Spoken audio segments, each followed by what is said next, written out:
Okay, two images, in fact, that we're going to work on tonight. They came in as JPEGs, and I brought them Photoshop at a 16-bit depth ProPhoto color, which are the high ends of that. And I do that when I'm bringing in JPEGs or smaller files for a couple of reasons. Most of them have to do with the overhead, the ability for the changes that I make to get the most impact. As you all know, that JPEGs are limited to be a 8-bit depth. An 8-bit depth gives us shades of the three colors and of gray, which still gives us an awful lot of colors when we actually think about it. But it can allow for banding, and it doesn't allow the mathematical sequence to be stored when we start manipulating or editing our images. And seeing how this is an editing class, that probably is important. And I recommend, whenever possible, to work in the 16-bit depth space, which gives you about shades of gray and of each of the individual colors and of all of the colors. If we look in here, let's just zoom in a little bit that we need. So I'm going to hold down my Alt key. See how that turned the magnifying glass negative? So that means that allows me to blow out. So there we have the colors. And what I'm going to do, basically I'm going to blur it by 1 pixel depth. So what you can see happens here is this is the original color. Photoshop tried to find the place between the two images. So it goes out 2 pixels on either side of the dividing line before we get to the original color, and makes a gradation of what those colors are. If we do it to 2 pixels depth, we get the gradation here. And see, so in 1, 2, 3, 4 on both sides of the line has been calculated to find an intermediate color to give us the blur. So we can follow that up to 4. And if we go up to 8, so we have blurred the image by the computer trying to find the sweet spot and change the colors along a gradation. So I'm going to hold down the Alt or Option key, and I'm going to click back on my original RGB color. Click. So you can see there's where the center line is. And that's the amount of gradation that the computer did to try and smooth out the picture. Now, we can take that image there and we can blow it up. Now, so Richard, that was going. Did you use the blur filter to blur it? No, I just, let's go back down. I'm going to put it right here. I'm going to duplicate that layer. Now, how did I do that? I right-clicked on the layer I'm on. So here, right-clicked, and then down here I'm going to duplicate the layer. Yep. Okay. Then I'm going to come up here. Can you see the top screen? Yep. Yep. Yes. So I like it when it works. Good. So I'm going to come here to filter. I'm going to come down here to blur, Gaussian blur. Okay. And what I'm going to do now for this one is I'm just going to see, that's just, it's going 0.2 of a pixel. See how it just grained those two there? So if I change this to 1 pixel, that was the image that you got. So that's the 2 blur states on either side of that straight line. So that's how I made that. And I made that, yeah, I didn't go any farther, I think, than 8. So that's how I made that last one that we looked at. Okay. Okay? Yep. Now, if I click back on these, work our way up here, is then I said, well, I wonder what happens if I take that original set of colors and I use the on-sharp mask to sharpen it back. So that's taking that one we just did, and I used on-sharp mask. At what percentage? 500%. That's what you inputted in the toolbar. Yeah, when I did let's go. When I'm on this layer here. Yeah, right. What I did is I came up here to filter, sharpen, right, unsharp mask, And you So the click, amount was 500. I set the radius at 8 because that was the number of times I'd moved up to try and get some idea how to bring it back. So that's what I did here. Now I'm going to go into my history states here, and I'm going to take it back to where we were before. That's how I undid right, what I just did. I could also have undone it by coming up here to the edit and then clicking on the undo change state. right. Okay, so or you could have hit Control or Command Z to have it go back. That's 3 ways to move back. I tend to like this history panel because I can move back to whatever I've done one step at a time and see the effects. Unfortunately, this dialogue is not saved when you save the photograph, nor is it saved when you step back and redo something. So in that way, it works very much like Lightroom. Okay, so that's the on-sharp mask. And then said, well, that didn't bring it back to what I had hoped, which would have been square lines. So I did it again. And that came closer. And then I did it again to the same image. So what you're seeing here are the artifacts that are caused by our reducing or trying to regain the sharpness that the image had lost. So we were unable to get back to the straight lines between the two. So we started out here again, and rather than doing the 500%, I tried doing 200% at a time.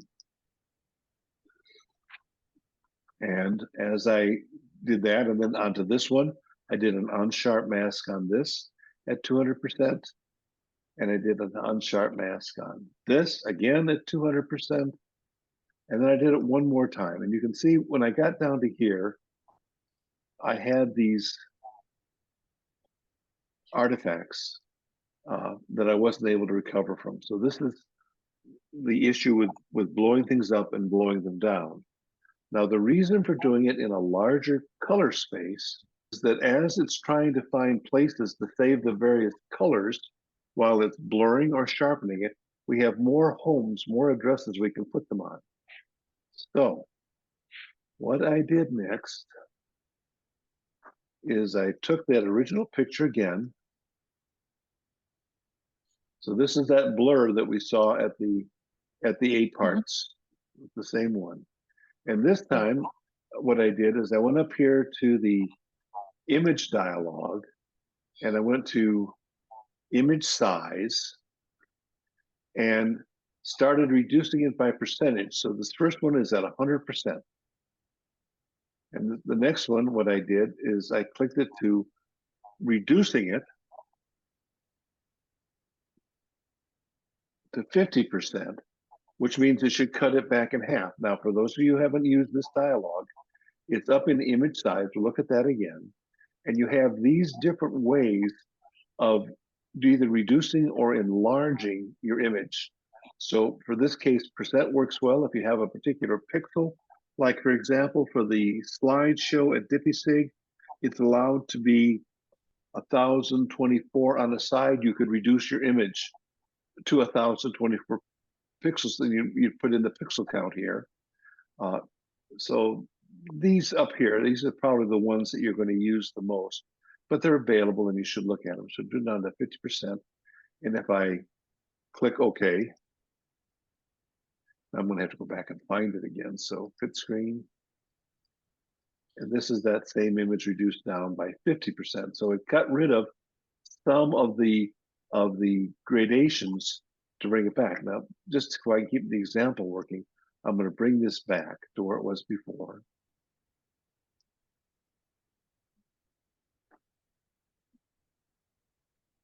And I'm going to fit screen. So this is it at the 100%. So this is the one that I just did at 50%. Maybe that's a better place to put it. Let me bring it here. Once again, I'm going to put down the Alt or the Option key to bring that back down so they're about the same size. Now notice how the squares got bigger here than here. That's Mhm. because we've got reduced. Now to bring it back down to what should have been the original would be a 12.5% reduction, and that's what this is here. Now that probably came as close to that original blur as we had. However, if we go back and look at it, we click. So there's the blur, then we blurred it out the 1 pixel, right? Here's the blur that I just did. If we come in here, I'm going to go up to, I'm up here to Window, Arrange, and I'm going to put them, 2 vertical. That means I want to have the images side by side. So I'll be on this one here. So that's this one. I'll click over to this side. So now we can see those 2 images side by side. They're down to about the same size, but notice the color shift. Everybody see this? Look at the orange color here. See how the yellows are pretty much the same, but these 3 colors here are not the same as these 3 colors here. And I think you can see it probably easiest here on the orange. And I think you can see it over here on the green pretty well. Look at this green as compared to this green. And the green underneath it, you can see it traced here, but you can't see it there. No, Richard, what if you shifted the one on the right just down 1 pixel? Because it almost looks like that's what it's off by, or maybe it isn't, but. Well, that's fair. I mean, Yeah. So you think this one here needs to go up 1? Yeah, or the other one down 1, whichever. To see how you can almost line up the orange with that other orange, there it is, there, yeah, right there. Okay. So yeah, I guess I can do that. So then let's look at the colors. Look at this color blue. Right. And this color blue. Okay. Yeah. So this is a little, to my eye, a little darker than it is here. Yeah. It's a little darker here than it is here. So all I'm trying to show here is that we're getting a color shift when we bring it back down, and as well as introducing those tools. So the idea here is that if I'm going to start manipulating a JPEG, which is limited at 8 bits, 255, 56 shades of something, and I'm going to start manipulating it by doing a lot of editing, where I'm going to do curves, and I might do some blending, and I might do some gradations. I'm giving myself a place for the computer to be able to store the color that I'm going to work with. Does that make sense? Because if I've only got 256 and I try to put something in a color, and going back to Bob's example, whether you have $1 that you can spend and you've got only in dollar bills, and you've got 7 and you want to split it between 2 friends, one of the 2 is going to get gypped. One's going to get 4, the other's going to get 3, because you don't have a place to put that middle value.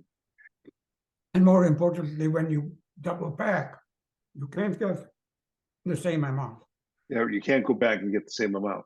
So that's why I like to expand them out to give myself the most room as possible. So I'm going to go back to share again. One of the things that we do a lot, I've come down here to the bottom, and there's this little circle with a line through it. If I click on that, I get some tools. We use curves a lot. So I'm going to create an adjustment layer here. And as I curve, see how the colors are changing, getting brighter and darker? All of those, as I'm using the curve, are trying to find those separate values. So let me click back, and as you can see it again, click. So we've got, remember before we did this, these were the color changes, the gradation that made with that blur. So what I'm going to do now, he said, is I'm going to turn on those curves. I double clicked on the little symbol, and now I can move the curve around. Okay, so see how it changed the colors of those squares? And now it's taking it out even a little farther than it was before. So there's got to be a place to store these colors when I'm doing my editing. And the more places that we have to store them, the better our chances are to be able to use that color when we get done. Okay, so now you've done your work, you've done all of the manipulation that you want to do. And then it's time to print it or put it into a contest or send it out on Facebook. It needs to get converted back into that 8-bit depth. Because we have more colors chosen as it does the math about how to reduce it, which is what I showed in that first part of the example, it has more places to pick the closest substitution possible. So it gives you a chance to get a better representation of what you did. Now, did that make sense? Yeah, it's a lot to process. Okay, Yeah. Richard, so Yes. what we should be doing, and because I noticed when I was working on a picture, it's at an 8-bit. So you suggest we convert to a 16-bit color photo, work on it, and then save it as an 8-bit. Is No, that what you're saying? No, I'm saying work on it, save it as the 16-bit Pro Color. But then Okay. when you need to put it into a contest, where you can only send it as, or send it to me as a JPEG, that then you can take a copy of it and convert that back, so that all of that base information you had is still in there for you to work with in case you decide to change it. And when we look at the next two examples, I think that'll begin to make more sense. But that while So- you're working on it, you work with all the ingredients you can. So my PSD should stay as a 16-bit. Yep. It's only when I go to save as a JPEG Yep. that I should then convert at the JPEG level. Yep. And there's a sequence to doing that too. And we've talked about it, but let me go over it again. So the sequence is you're getting ready to move it down. So the first thing you want to do is convert the colors in the way that's going to make the most sense to get what you finally want. So we're working on this large picture, and once again, let's say it's a competition, and they say the image must be no more than 2058 pixels on the long side, right? That kind of sounds like F3C. So the first thing to do while it's Pro Photo and 16-bit is to reduce the size of the image down to the 2058, 50, whatever it is, on the long side. That way, Pro Photo, that has all of these colors they can work with, can try and figure out which color it should be when it gets to be in a smaller number of squares. Okay? Mhm. Now that I've got it into a smaller format, the next thing I want to do is change the bit depth. Because we've made it smaller, all of the information that our computer can process is in there. So now you change it from 16-bit to 8-bit, and it goes through that same mathematics again to figure out what's the best color it can use to represent the color that's there now. You'll get the best conversion of your image that way. So reduce the size first, and then reduce the bit depth, and then save it. Okay, and so what I normally do is then I don't resave the PSD because I've changed the size. So I go back and I unedit and everything or do whatever. And I just don't save it because my PSD would stay the same. The only thing that would change then would be the JPEG that I saved at a small size and with the 8-bit. Yep. Okay. That'll give you the best results. At least the best results that I've found so far. Lord knows there's all kinds of ways to skin a cat. But, well, it's interesting because these were some of the questions I had that were coming in my brain like in the last week working on stuff, and you just answered a lot of them. So well, good. Good. Okay, so now our computer monitors basically being 8-bit sRGB color spaces. Monitors are coming out now that'll give you 10 bits of depth. I saw one the other day at 12 bits of depth, and going up through the Adobe RGB and beyond color spaces. So the technology is changing, which is another reason why you want to save your images with the most data that's possible. Because when the new monitors come out and the new printers come out, you won't have lost data with pictures that you want to produce again. If you look at the picture behind me, that image, when it's printed, was printed in 8 bits as a JPEG. So that means there are 254, 256 shades of gray that are possible.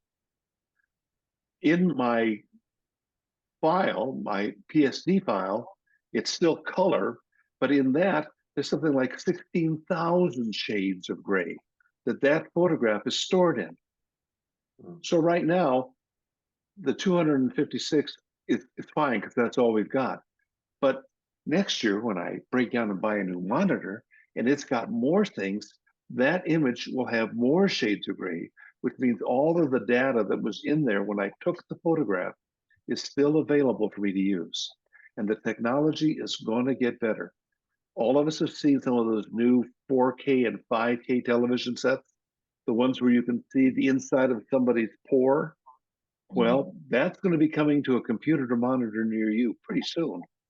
And we want to have the data there so that we're not dealing with our hands tied behind our backs.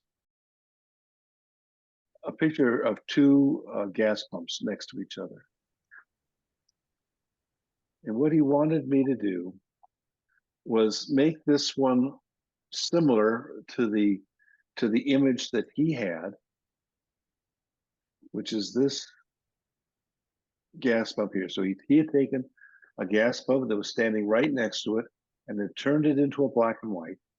And he wanted to see how I would go about trying to make this one black and white so that it was similar to this one. And he also wanted the weeds to go away. Oh. Well, the first thing I did was to try and isolate the pump, this pump, from its background so I could copy it out. The first approach I took was work with a spot heal brush to get rid of those weeds. So I'm going to work above this layer, and to do the spot healing, I'm going to make a blank layer above. So if you go over here to the lower right-hand corner, next to the garbage can, there's this little square. So you can click on that, and that'll give you a new blank layer. You also can use Command or Control J to make a new blank layer, or you can go to the menu up on the top and make a new blank layer. We're going to make a new layer, and what I want to do is try and get rid of some of these things in the easiest way possible, and I'm going to use the Spot Heal tool. That's up here.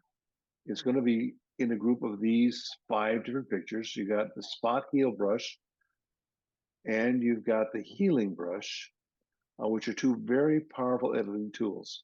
The Spot Healing brush selects an area around where you're trying to work and guesstimates what the fill should be.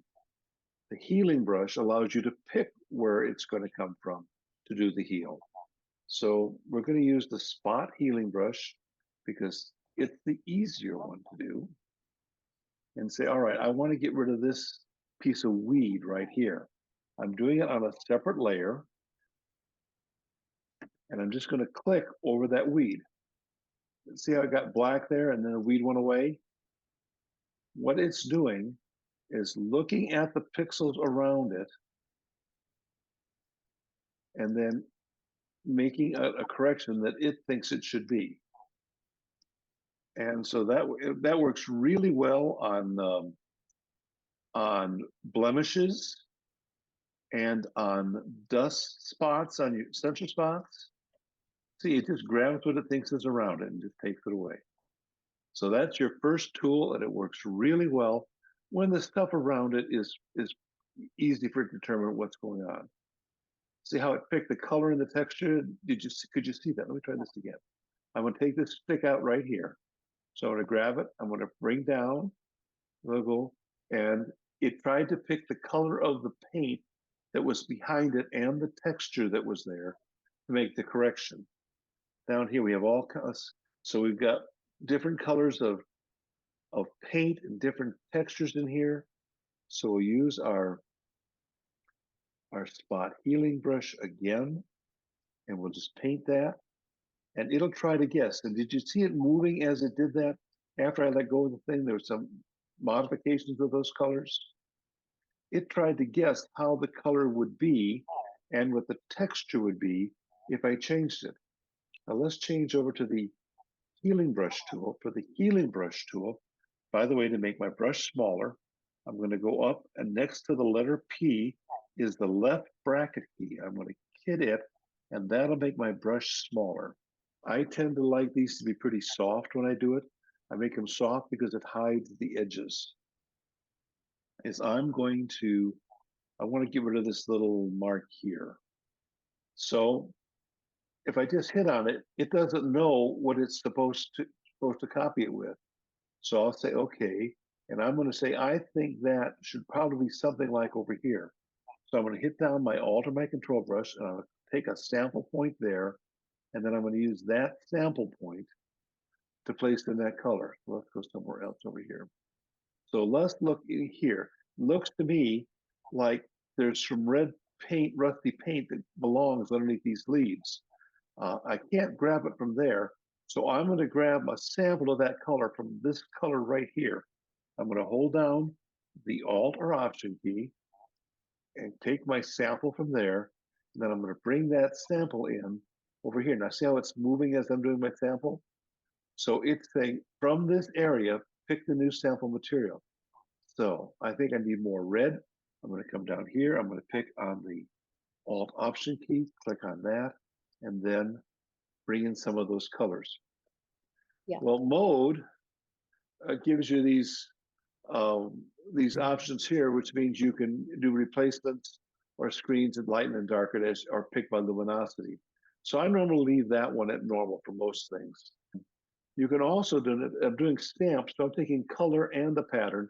If I just did pattern, it would pick the lightness and darkness underneath and apply that on top of the color. So let's say you've got an image of a field and you can see the grass, but you've got a beer can in there and you want to take the beer can out.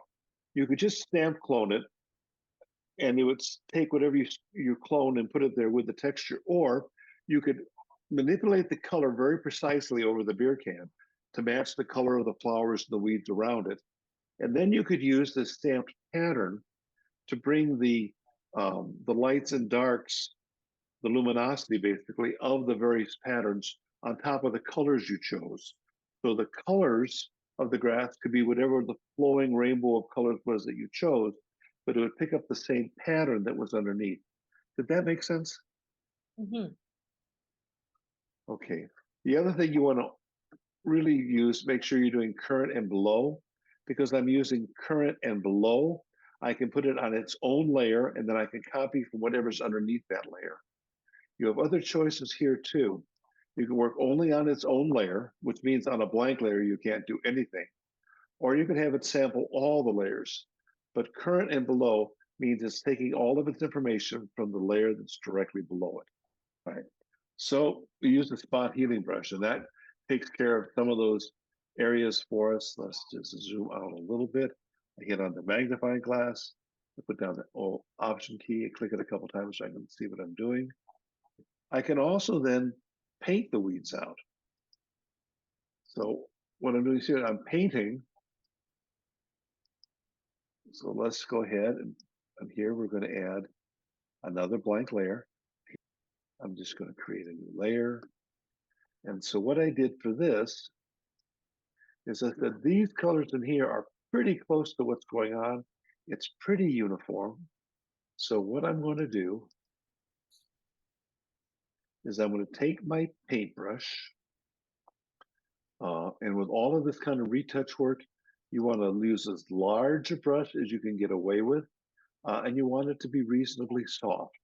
The larger the brush is with the softness, the harder it is to see that you did anything. So I want to paint out this leaf right here. I could take the eyedropper and click next to the leaf and see it gave me that color of red down here in my domino. So I can now take my paintbrush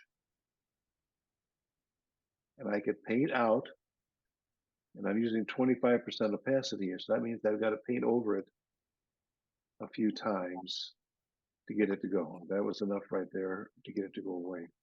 Because I used the soft, larger brush, you can't see the edges of it. But now I want to paint over here. The color over here is not the same as the color over there. I could go and use my eyedropper again to pick it, or I can push the Alt or Option key, and I use that to sample the color. And now I can paint with that color. See how it's blending in very nicely with that? And because I'm using that lower opacity, you can't see the edges of the various paint overs. Now, while we're here, let's talk about the difference between flow and opacity. Opacity contains the same amount of paint, and as long as you don't pick up the cursor, it'll put down the same amount of paint. So for example here, I'm going to paint with that same red on this white spot, and I put it down and I go back over it, but it doesn't change. See that? It stays the same. And if I want to make it darker, I have to take my finger off the mouse and put it down and paint another patch. I took my finger off the mouse and I put it down and I paint another patch. You see how it's building up there? Mhm. All right. So that controlled that I was using the same color all the time. If I took the opacity up to 100% and took the flow down to 25%, what happens now is I'm going to bring my paintbrush down and put my first pass. You put the same amount of paint down. If I go over it again, I haven't taken my finger off the mouse. It's just building it up as I go. See how it's getting redder and redder and redder? See that? That's the difference between flow and opacity. So I can paint those options out and get rid of a lot of these things, especially where the colors look like they should be. So I'm going to go in here. I've got my paintbrush. I'll go ahead and leave it in flow. So I'm going to grab my color sample right here, hit down Alt, click, and now I'm going to paint over.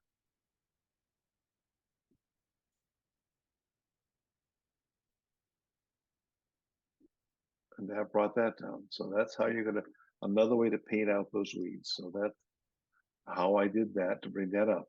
That was particularly useful here around the gas pump, the gas hose connection. I basically painted and shaded away the things I needed to make that work. For the rusty spot down here somewhere, I think that's down here, is I painted in the color that I thought I wanted. And then I added some texture because I wanted it to look like it was part of the rust. So I stole the texture here with my stamp tool, and I stamped the pattern to bring it in. Or I could have used the clone stamp tool to bring that pattern from up in there down into here. So hit Alt, click here, too big, make the brush smaller, bring it up.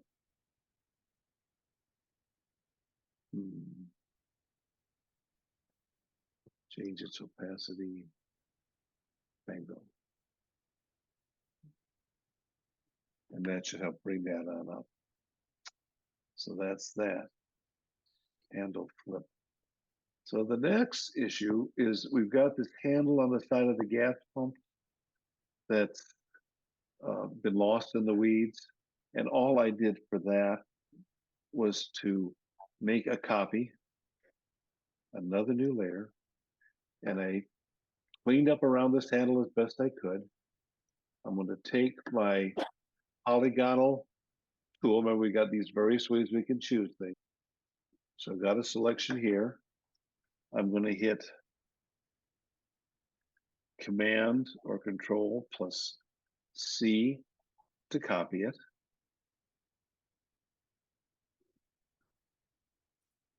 All right, so I could not do it because it was empty. That's because I'm working on all these layers here that were just blank. So I got to go back down to a layer that has that information. So I'm going to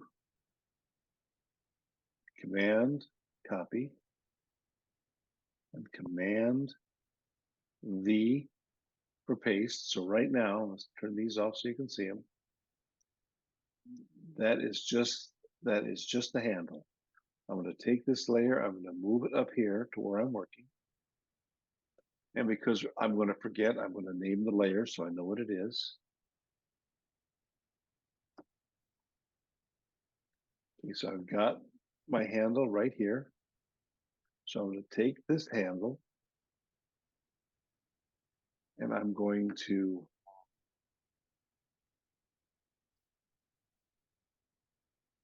edit,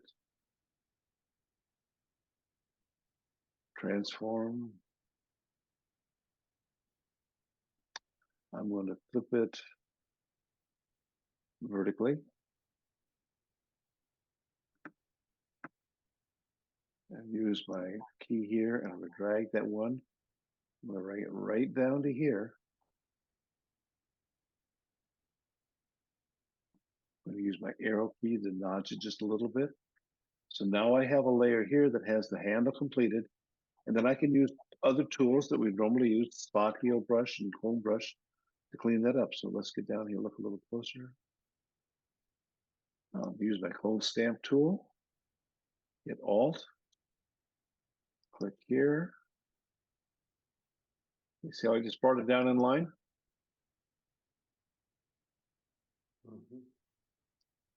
Mango. I can use my paintbrush trick. Grab the color right here, I think. And then paint it in here.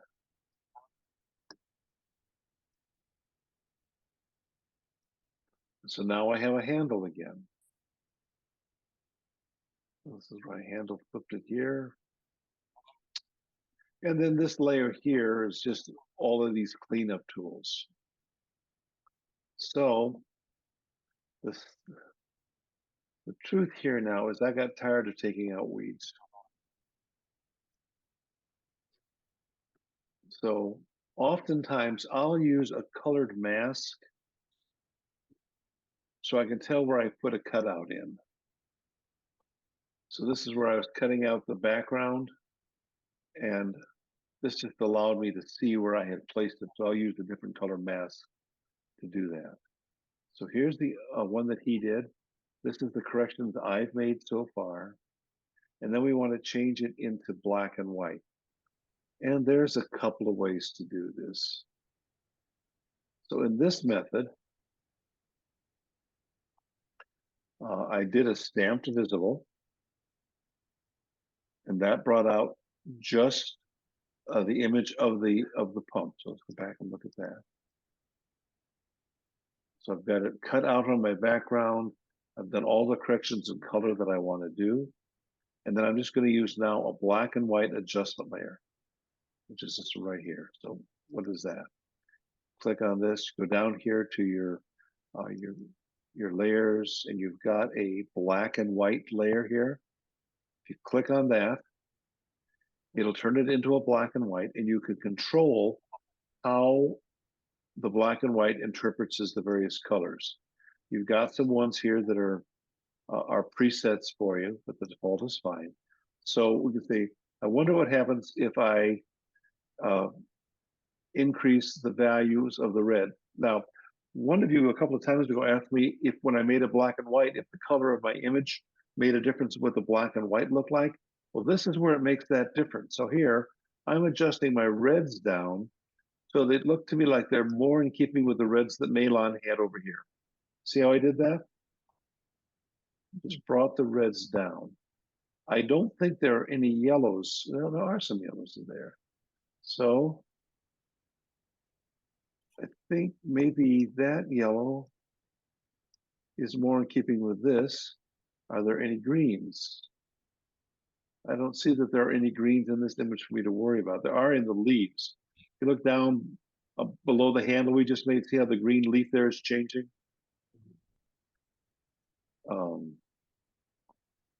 And I'm not seeing anything in the cayenne. So you've got these other colors down here. Let me make this longer for you. So we've got these other colors. There was no cayenne. I'm not seeing anything with the blues. I'm not seeing anything with the magentas. Okay. So I've made a color adjustment there. And then another way I can do this is I can add a gradient map on it. So let's click that on. Now this brings us into some, cut off my black and white adjustment layer for now. So I come down here to my stamp visible.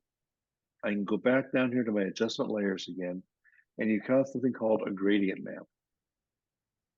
And if you click on that, you have a series of gradients that you can superimpose based on the tones of the picture. And you've got this perceptual is a new tool that we have in Photoshop.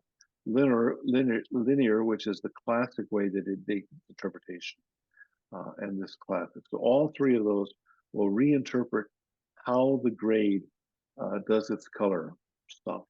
If I double click on the mask here, I can go back to probably the basic tools, or the originals, just hit on a black and white gradient. That by itself turned my image into a black and white picture. See that? Now, if I change it to linear, very different interpretation, and classic. So this new perceptual is their attempt to influence how we believe or how they believe our eyes are seeing and interpreting the transition from a color to a black and white picture. And then if you take that gradient map and move it up, and then do the black and white underneath it, you have more control of the colors that it's using. So we double click on that, and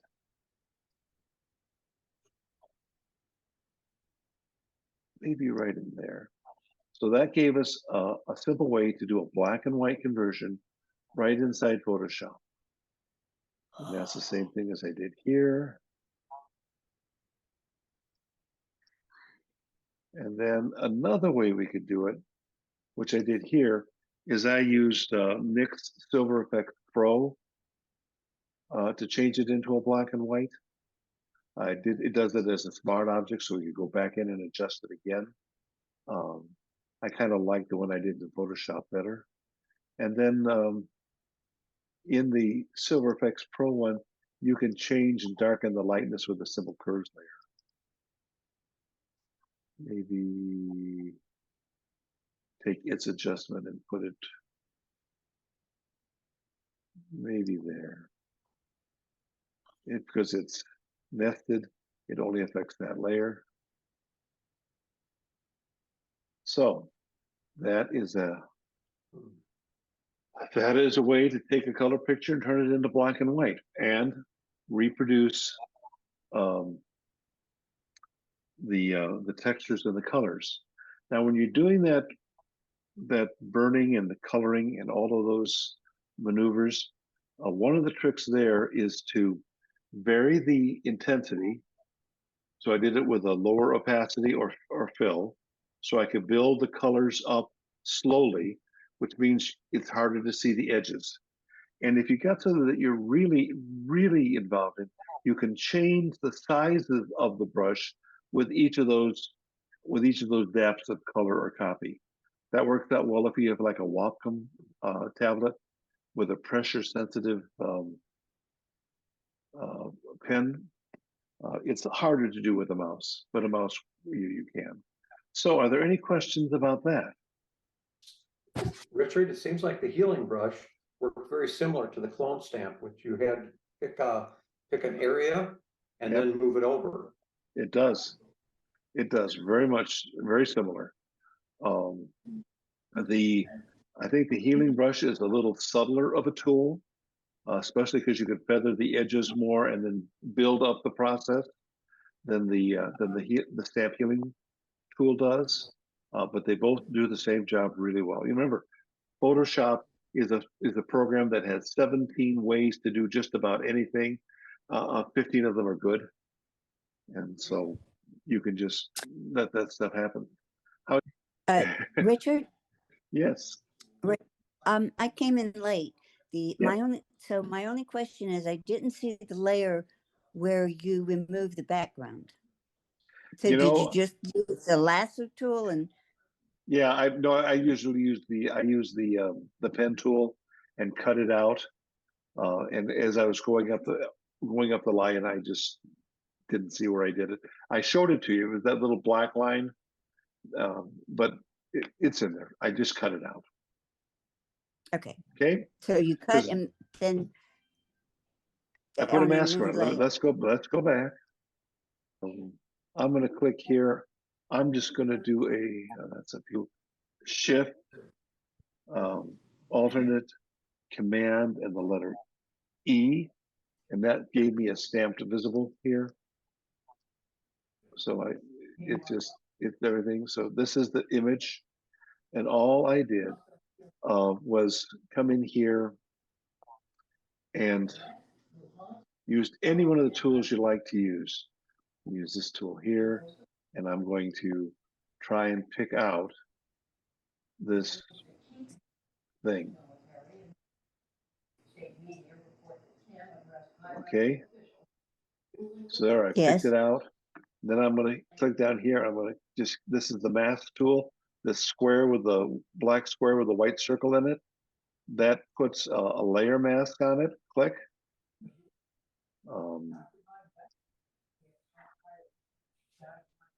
So I have a black background now, so you can see it. So now I can go in here and clean this up. So I'm on the mask. Obviously, I want what's in here to show up. So I'm going to make sure my layers are set to black and white, and I'm going to use white because white reveals. I'm going to paint on the mask. I'm going to use my brush, and I'm just going to paint this part of the mask. Over here, I need to create something that's a little bit more square. So I'm going to take my polygonal tool. I'm going to click over here. I'm going to think that it probably comes down about like that. Click that. Then I'm going to paint in there with white. Okay, that's that side. On this side, I'm going to look up in here. See, I got these pieces up here that are wrong. I'm going to select everything. I'm going to come in here real close. And because I don't feel like I trust my hand, I'm going to use the polygonal tool again.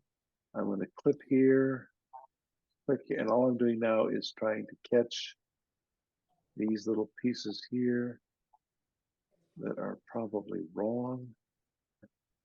Is that the mask layer? Is that what that means? Like on that layer 9, it looks like there's a mask there. Is that where you want to be on, is the mask layer? On the mask layer. If I was on the other layer, I'd be painting on the thing. Okay, on the thing. So it's the mask that I want you. If I push down the alternate key and click on it, that's the mask. Right. Okay. So if we look up here, we can say like I'm looking here, and I can see that this part here, matter of fact, I can see things that are wrong with the mask here. So let me go up here, select all. I'm going to paint with white, and I'm just going to paint these things here out. That I see how that worked. And when I go back, they're going to be visible and the other stuff's going to be hidden. Now, if I come down here, see, here's the part that's visible that I don't want to be visible. So I'm going to hit Command or Control D. That's going to get rid of the mask that's there. I'm going to take my polygonal lasso tool, which is my favorite, and I'm just going to come across here. Yeah. Mango. And then I'm going to take black paint, because I got this white piece down here, and I'm going But to yeah, you're paint with still in black. white though. Nope, No, you're still thank- painting white. Yeah. now I'm painting black. Forgot down Okay. here. So that's what I want to do there. So I look along Okay. here. There's a problem here. Take a rectangular tool. So it doesn't much matter how you grab them. I'm painting with black. Okay, I just used my arrow key to move that rectangle. Do you see that? Mhm. So it looks like I've got a problem right about there. Up one. I just used my arrow keys to get that. Now I'm going to go to my paintbrush and I can just paint that black and it's gone. So I do the same up in here. Now I'm going to I'm on the same layer. I'm going to hit the Shift key and click on the mask. The mask, and I want to paint that black. So that's how you build it up, Jill. You The just black change and color white. backgrounds. So I have Yeah, found for that when I'm Jamaica. starting to do cutouts and things like that, I'll change the color background so I can see what I've done or not done. And depending on what I'm Yes, working with, I'll pick a different color. Usually something that isn't, I use chartreuse a lot, and some of the Dago pinks because they're rarely in my photographs. Except in Dale. I used pink in Dale's picture. All right, Dale, are you ready? Oh, sure. Okay, any questions Let about her this rip. technique before I move on? Great.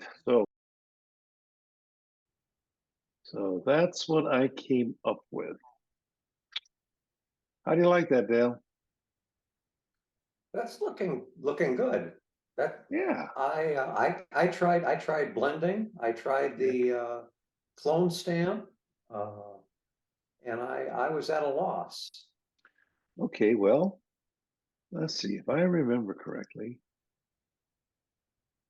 That's the picture you gave me. What did we do here? Well, we got rid of his hand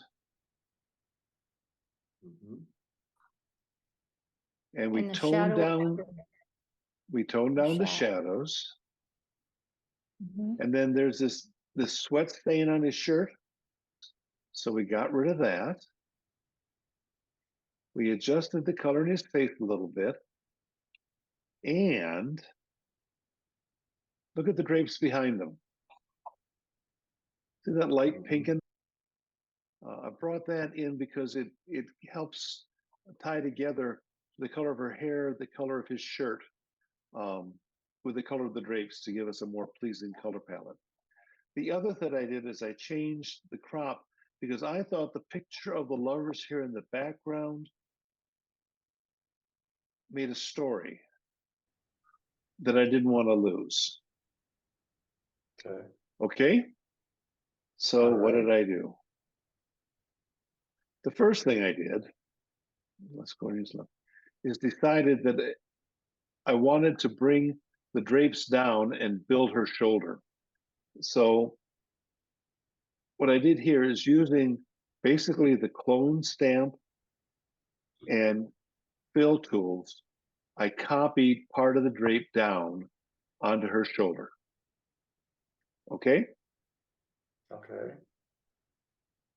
And then I just did some adjustments on that. See a little line there where I didn't like how the shadow came down. So I just cleaned those up there. Then the next thing I did was I masked out the hand. Okay? So there's the mask there. And then what I did is in that masked area, I simply cloned in the material that was going to make her shoulder. Okay? So I built her shoulder there. Now, these are the steps that made that happen. So let's make a layer copy where I got rid of the hand. See the edges of the fingers here? Yeah. Because I did a selection there. Now I began to build up the shoulder. Got rid of the fingerprints around the edge. So What did you use to get rid of the fingerprints? Richard, did you use the healing tool again? yeah, I just used the healing brush. Okay. And then as I'm looking at the pattern in her blouse, this part here, so I just used the healing brush to clean those up. That was pretty easy. Here is I copied one of these little flying whatevers and stuck it in that hole and twisted it so it looked like it kind of went along with the other pattern. That is to say, I recreated the fabric of the dress. Okay, see that. Okay, now, the method I used to take care of her shadow in here, I did a stamp visible so that I wasn't going to interfere with any of the correction I did on the drapery or on her blouse. So in this method, which is one I actually tend to like a lot, is you take one of the selection tools. You could use the lasso tool. I'm going to get in here a little bit brighter. And in here, I'm worried about the shadow. So you're going to take the lasso tool, and I want you to draw a lasso inside the edge of the shadow. This is easier with a pen.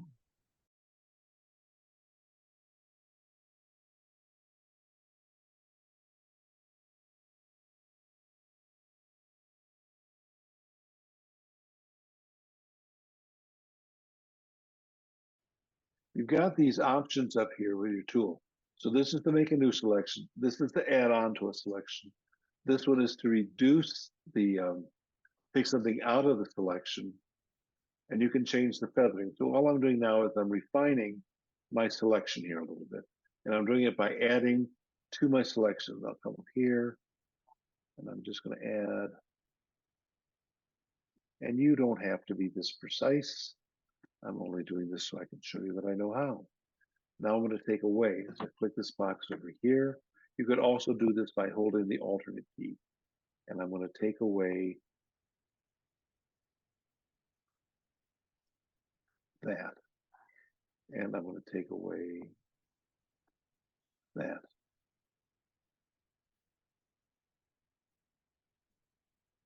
And I'm going to add this back in. Okay? So you can do any selection method you want, but the idea is to leave this edge out in here. So the next part of this is to go here and do a curves layer. Because I have a selection active, it's going to give me a mask on it. And that mask is right in here. I'm going to put down the Alt key and press on the mask. So you can see that the background is not involved, and the white area, the part that's revealed, is the part that was in the area that I had changed. Everybody got that? Yeah. Then, but now when I was clicked on this, it gave me the various controls I've got for the mask. I'm going to click back here on the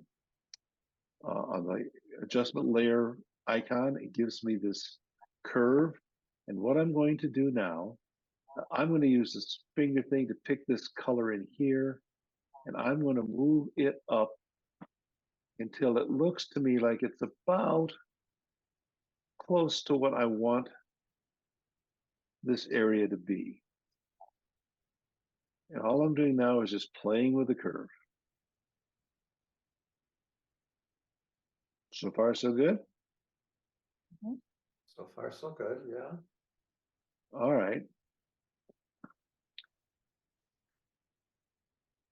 Then what I did is I made another stamp visible layer here, just so I wouldn't mess around with this. All right, I mucked around with that. Look down here at the bottom. I've got some options down here. This one here, the one that's got an arrow with a line on the bottom, takes it back to the beginning, takes it back a step. Okay, so what we're going to do now is we're going to create a stamp visible, Shift, alternate or option, Command, and the letter E. So now we have a new stamp layer here.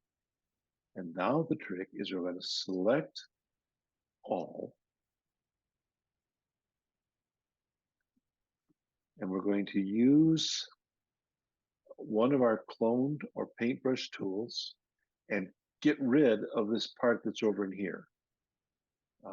Before I do that, let me see if I can bring this down closer to what I want. Here, see, I'm using the opacity on that to bring it closer. Sure. Then I can take my clone stamp tool, and I'm going to do is blur it out to fit it in. Okay, so there it is. And I'm just going to use my tools and clone it out using any of the tools that I've got. And then I put a blur on it to let it fit in a little bit better.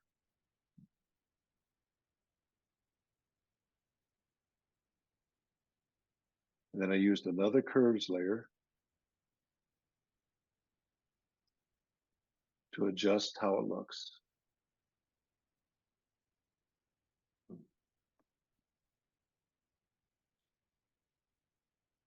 Okay. Makes a big difference. Okay, so that's taking care of her hair. Now I can adjust that, and I will multiple times to make what I want. So the next thing was to come down here to his shirt. So all I did here is I took and added a new layer.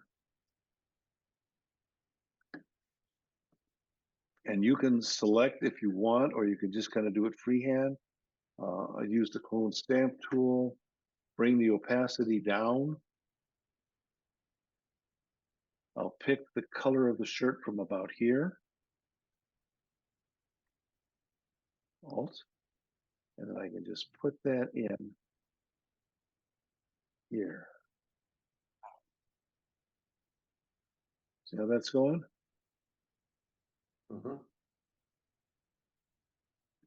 And then you can clean that up as much as you want. But the idea is to make it just less noticeable. Now I find all the times when I do these kinds of corrections, and I'm trying to make them blend in as much as possible, slight adjustments across. That would lighten only where it's black and keep the around the area easier. The shades. And then after I've done this, go up and filter, blur, Gaussian blur. And it doesn't take much blur for it to kind of go away. Just hides the edges. Okay? Sure. So that's another method. So is there another one? Well, of course there is. There's lots of ways to get rid of shadows. In this one, I made it stamped visible. You can go into Adobe Camera Raw, and you can use your selection tools, and you just mask out the area that you want to work on, and you change the exposure sliders. You can see right here, I did a mask. Where did it go? So you can see it there. And then I changed with the mask, I changed the the exposure and I lightened it up here.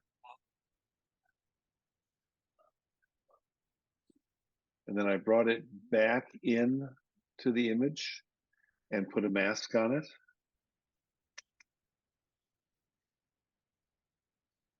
The mask was up in camera raw. And I took out the shadow that way on this one. Okay, the other method, which is kind of interesting, they all start with a stamp physical. And what I did here, I had a piece sitting out here that I wanted to show you.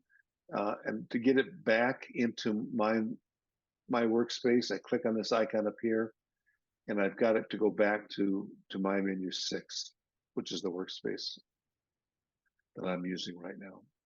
All right, so in this method, this was pretty clever. Have you used this channel control? If you click on this, No. what you get are the channels that are in your image. So it's going to be the RGB image that we're looking at, the red channel, the green channel, the blue channel, and this is also where the masks are stored. So I've got one mask that just picked out them. This is the one for the side of her hair when we fixed that. This is the one where I chose the shadow behind him in ACR to do it. So that's what these things are here. In the RGB method here, if you control or command click on the RGB selection right here, it selects all the brightest parts of your image. Okay, so it's picked the lightest part. So it's like a luminosity mask. Our shadows, are they in the lightest part? No, they're in the darkest. They're in the darkest part. So if I take with this selection, I can either come up here to select and click inverse, or I can do Command I, and it will pick the opposite of that. So now I have a selection of the darker parts. And then what I can do And you got them just by clicking the RGB, or did you hold something down and then click on the RGB? I hit Control and click Control. RGB. Okay, and then if I was going to do it all the way right, I come back here to what I'm going to do here is I'm going to do Command J, and that's going to copy that. Yeah. And I should have the selection there. And inverse it. I'm going to invert my selection. All right. And then what I'm going to do is I'm going to change my blend node to screen. Okay, let's look what our blend modes do here. So this is normal. That's darkening it. See how it's making, those are all the darker ones on the top. And then this next group are the ones that lighten things. See it? So I'm going to go on screen, which lightens things. So now I have lightened up all the dark areas. I'm going to hit the alternate key and hit a mask. Bingo. Now I need to see what that mask looks like for you. So now I have a mask, and it has lightened up these various, see how it's lightened the shadow up here? Okay, let me change that. I'm going to hold down alternate again, click on the mask again. There it is. There it's lightened it up. And now what I'm going to do with the mask is I'm going to use that selection of the bodies, and I'm going to paint this other stuff out that I don't want, because now I have lightened the shadows. And with this method, I would have lightened them all the same amount. So that's what we have done there. We've lightened things up. Lightened up the space a little bit, lightened up the shadow. Which now becomes to this curtain thing back here. I'm trying to tie the photograph together. So what I'd like to do is figure out if I can pick a color that'll make this all join up in a way that I find more desirable. So there's a tool. You can see this all right? Is the color wheel. And it takes the place of the color wheel that came with Photoshop. But this one's just a lot more powerful. It has sliders so you can adjust your backgrounds. You can adjust down here what color mode you're looking in. So there's the RGB color mode, the hue, saturation, and brightness color mode, lab color mode, the printer's color mode, a black and white color mode. So for our purposes, the HSV, which is basically the painter's color wheel, as opposed to the computer's color wheel, is this click down here. So look at the line here, which is the colors. Click back. See how the colors in that line changed? So now you have a color wheel. And I'm going to use my color dropper because I'm trying to look at this thing. And I've got green, and I've got her hair and her skin and his skin. So I'm thinking that it probably would be nice to play off her hair. So I'm going to use the eyedropper tool, and I'm going to click on her hair. All right, so there I got a piece of hair. Now I have this set on this. So this is the color that I chose right here. And that's basically what it's interpreting using the colors, the painter's color wheel, not the RGB color wheel, is what this color will be on the painter's wheel. And this is where it is in its lightness and darkness. So I can control how light or dark it is from this control here. Now I have the ability to pick these different, here's the color I chose. This is the complementary color right here. See it? Mhm. All right. So this is the triadic. That gives me a green, a purple, and the color of her hair. So that gives me 4 points. See them? This one gives me the analogous colors. So now I have a way to pick the colors that I want to use. For this one, I tried this trifold and said, look, I've got the color of her hair, I've got a green, and I've got this pinkish tone. Those three colors will give me a triadic color combination. So what I did is with that, let me go back to it again. So I've got this, I'm going to pick this color right here. So I'm going to click on it. And I've got all of these colors here. Let me move it back out so you can see them.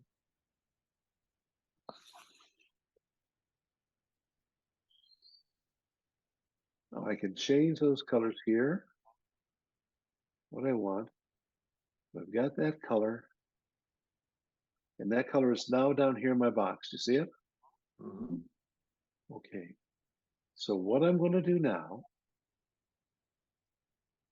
is I'm going to put in, go back down here to my adjustment layers. Because I've chosen this purple or pink, I'm going to put in a solid color adjustment layer. So there it is. And I can now in here adjust the saturation, hue, saturation, and brightness. I can move that around. So it's the same color, it's just a different saturation of it. I can change its brightness around, maybe make it a little brighter. So now I've got kind of a fun color. Is I'm going to get rid of the mask that it put on there. I chose earlier, select, load selection. I did a selection earlier of the subject. Okay, so there's the subject. on here. I selected, I'm going to put in a layer mask. So it's got them out of the way. I'm going to invert that mask because I really want the other stuff. So Command I. So now they're in the background. They're in the front. Drapes are in the background. I'm going to lower my opacity. So I just get a touch, see it, of the color back there. And then I'm going to go onto my mask. And I'm going to add to the mask, I'm on the mask, the stuff that I want to leave the other colors. I'm going to use my polygonal lasso tool.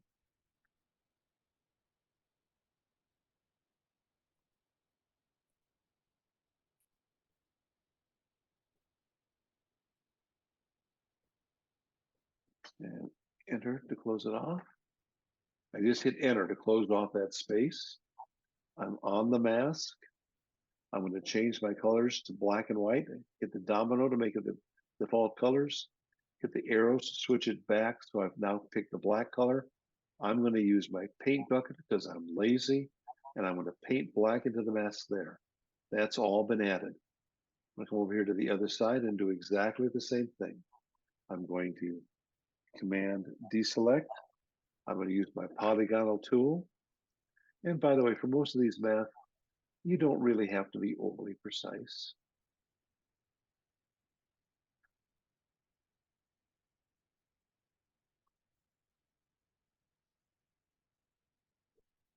I've got to here, I'm going to hit enter. That closes it off. I'm going to pour the bucket again and put in black paint, black paint. So now the drapes are pink. And I can make them whatever shade of pink I want. All I have to do now is click on this box. This comes up and I can change the color. Let's say I decided what I really want to do is make them green. Green. Now they're green.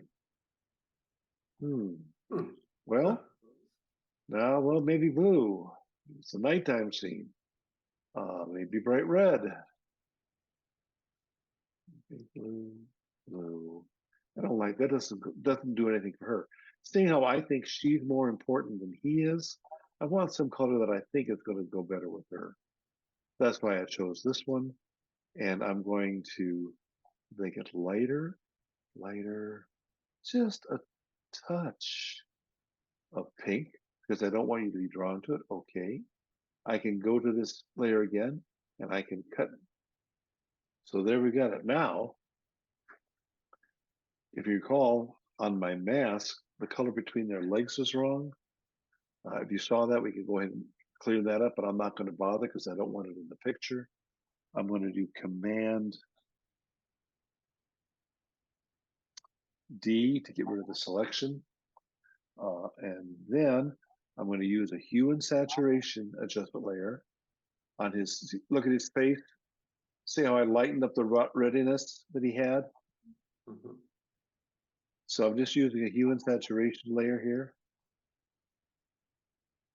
And just, I think it was the reds I did it in. See, I just moved down the saturation on the reds a little bit, so it didn't touch any other colors. And here I was playing with the shadow behind her head, just adjusting its color. And then, because you know I had to do it, I brought in my armature grid to try and pick a picture that I thought would meet the requirements. So I've got him on the vertical third. I've got her eyes on the upper third at the cross. This allowed me to get part of the picture. So if we look over here, see, that was kind of a sweet touch that was in the photograph.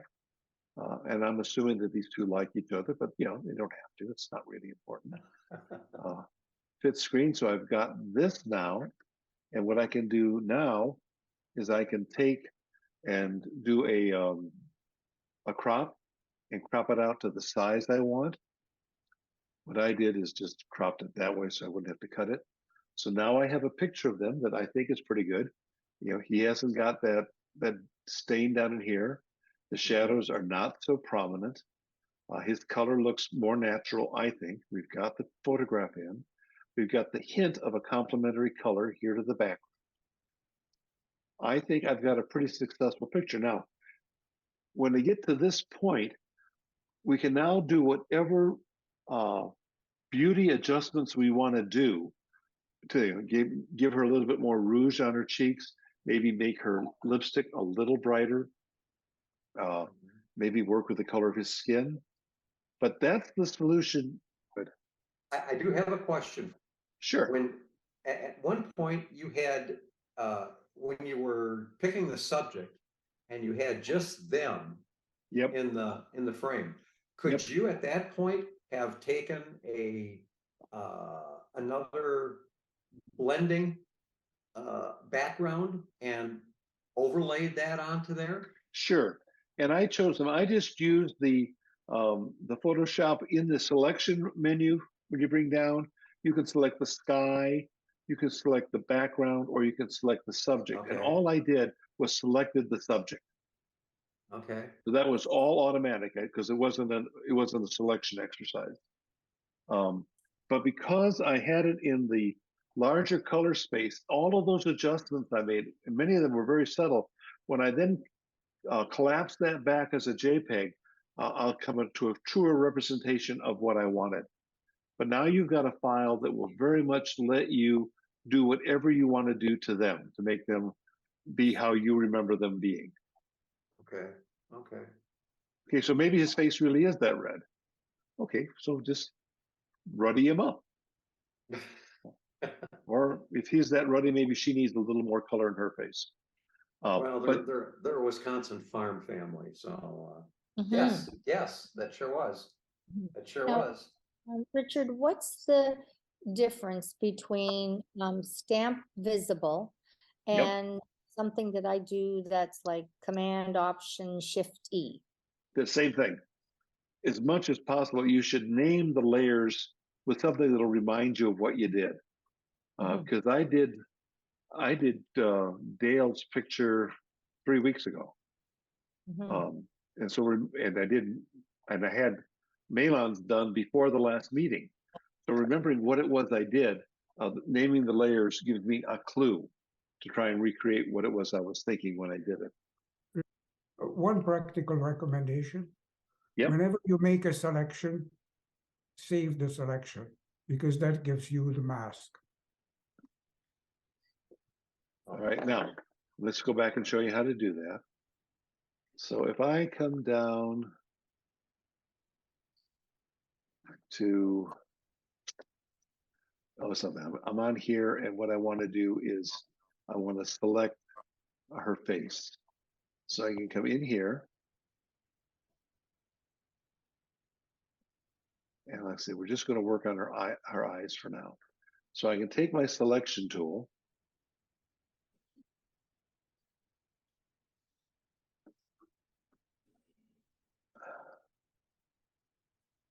and I hit now. So I've selected here. I'll hit the Alt key to get rid of part of the selection. All right, so now I've got a selection. Add her eye in here a little bit. All right, so I've got a selection here that's pretty much her eyeglasses, right? So if I come up here to select, I've got these two controls right here. Load selection brings in a selection I saved. Save selection. If I click on that, it'll say, this is the document. It's a channel. So what do I want to name this? I'm going to call it eyeglasses. Click OK.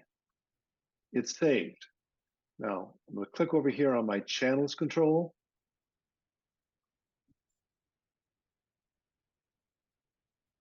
So our RGBs, we saw those. So this is the curtain fill. So this had them out with only the curtain showing. This is their head shallow. This is the subject. And right here is the mask, the selection for the eyeglasses. Richard, right there. So Yeah. it won't go into that area unless you you say save, correct? Oh, I can do anything I want now. By clicking save, I can get it back without having to reselect it.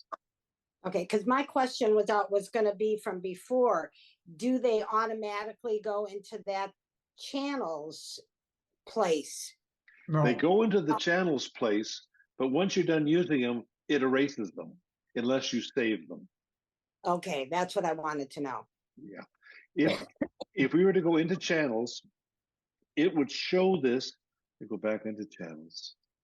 So right now, if it- you Yeah. deselected her eyeglasses, you could bring them Yeah. back by going into the channels and her eyeglasses. Well, what I have to do is go up here to select.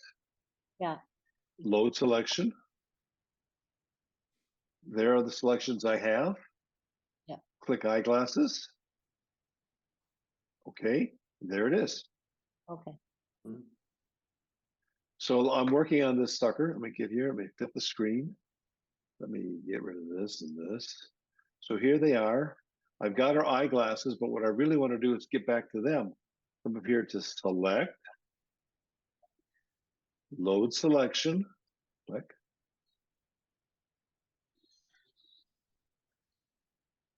Subject, click. Okay, and now I have them. Right. So if I'm doing I'm doing an architectural thing and I'm going to work on the shadows of the various buildings, I save each of the sets of shadows so I can change the colors and go back and forth without having to pick them up over and over and over again. Yeah, that makes so much sense. It's just a really, really useful tool. We have a very happy, successful, and safe new year. Yes, you Um, too. You too.